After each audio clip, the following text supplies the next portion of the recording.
The debate whether or not to mandate school uniforms has been going on for decades.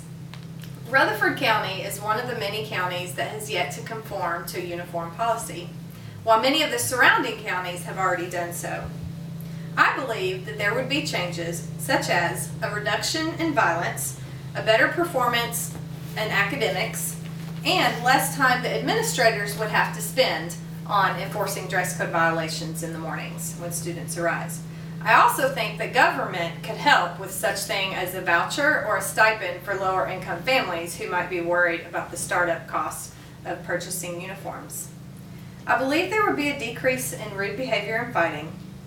The National School Board says that 135,000 guns and knives are brought into our 85,000 nation schools daily. Many students wear bigger pants, cargo pants, to hide things such as guns, knives, and drug paraphernalia. Cargo pants have been banned in many schools. This is just an example of the pants that have to be worn currently in my son's school. They're not allowed to have any side pockets. They have to have belt loops, and they have to have a belt. They have to wear a belt every day, and their shirts, of course, have to be tucked in. While many of the students wear bigger pants to hide things, many students are also wearing specific colors or symbols to represent gangs. I believe faculty also would have less time wasted at school in the mornings if there was a uniform policy enforced. Laverne Middle School has constantly had to keep belts on hands, shirts on hand for students who are in violation of the dress codes in the mornings. Wright Middle School in Nashville was given the option to convert to a school uniform policy several years ago. Joseph Gilks, assistant principal at Wright Middle School, said that while in the building, we focus less on behavior and more on learning. The Wright Middle School was given the choice to return back to a standard school attire or to maintain the uniform policy, and they chose to maintain the uniform policy with the positive results that they had witnessed.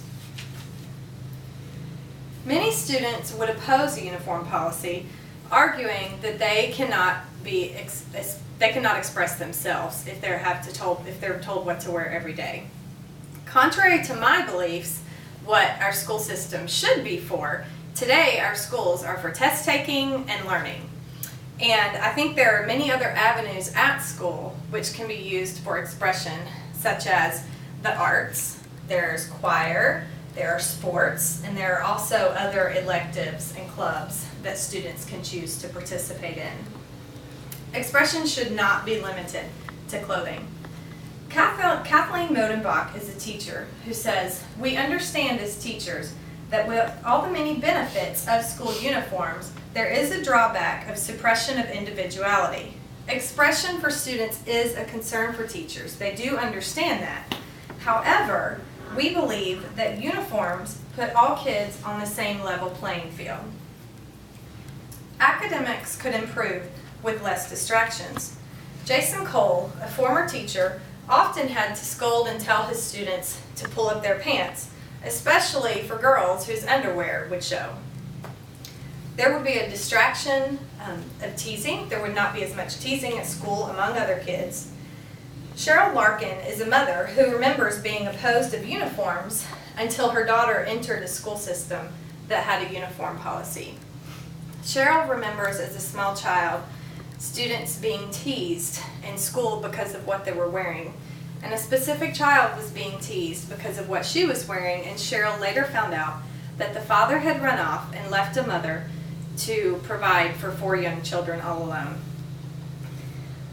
Appearance is everything according to what we've been told, and it's not fair to younger children who at a young enough age don't have a choice in what they wear to school. The parents are dressing these children, and they are judged, no matter what, by what they're wearing and what they look like. This can be detrimental to children at such a young age.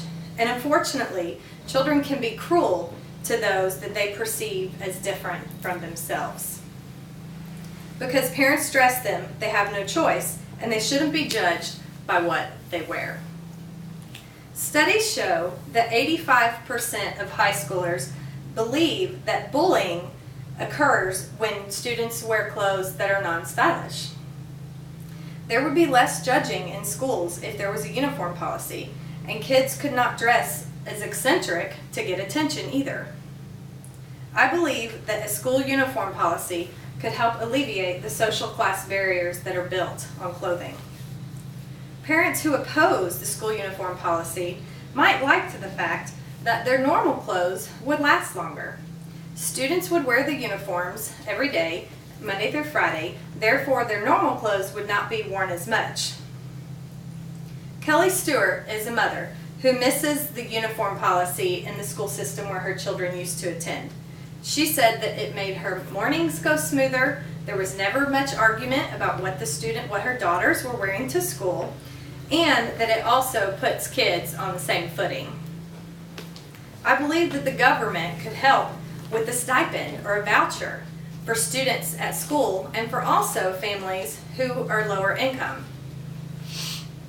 I think secondhand stores could have a special section that could help students for purchasing uniforms at a discounted cost. And I also think that schools could help to recycle uniforms at the end of the year.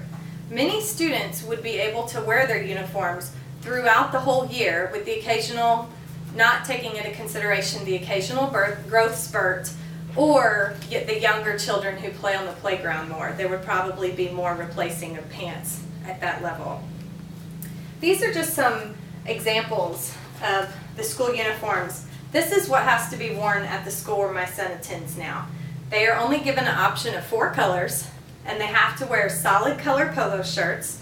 It can't even have, it can have a very small logo, but it has to have a collar, and it of course has to have the buttons. In the winter, they're given the option to wear long sleeve shirts underneath, or they're given the option to wear a sweatshirt jacket that can have, but it also has to be the school approved color. These have been banned, just simple hoodies have been banned in the school where my son attends now. And while this may look nice and presentable, it has stripes, and this can no longer be worn in the school where my son attends now because it's not solid. I think many would agree that our violence is way too high in our schools today.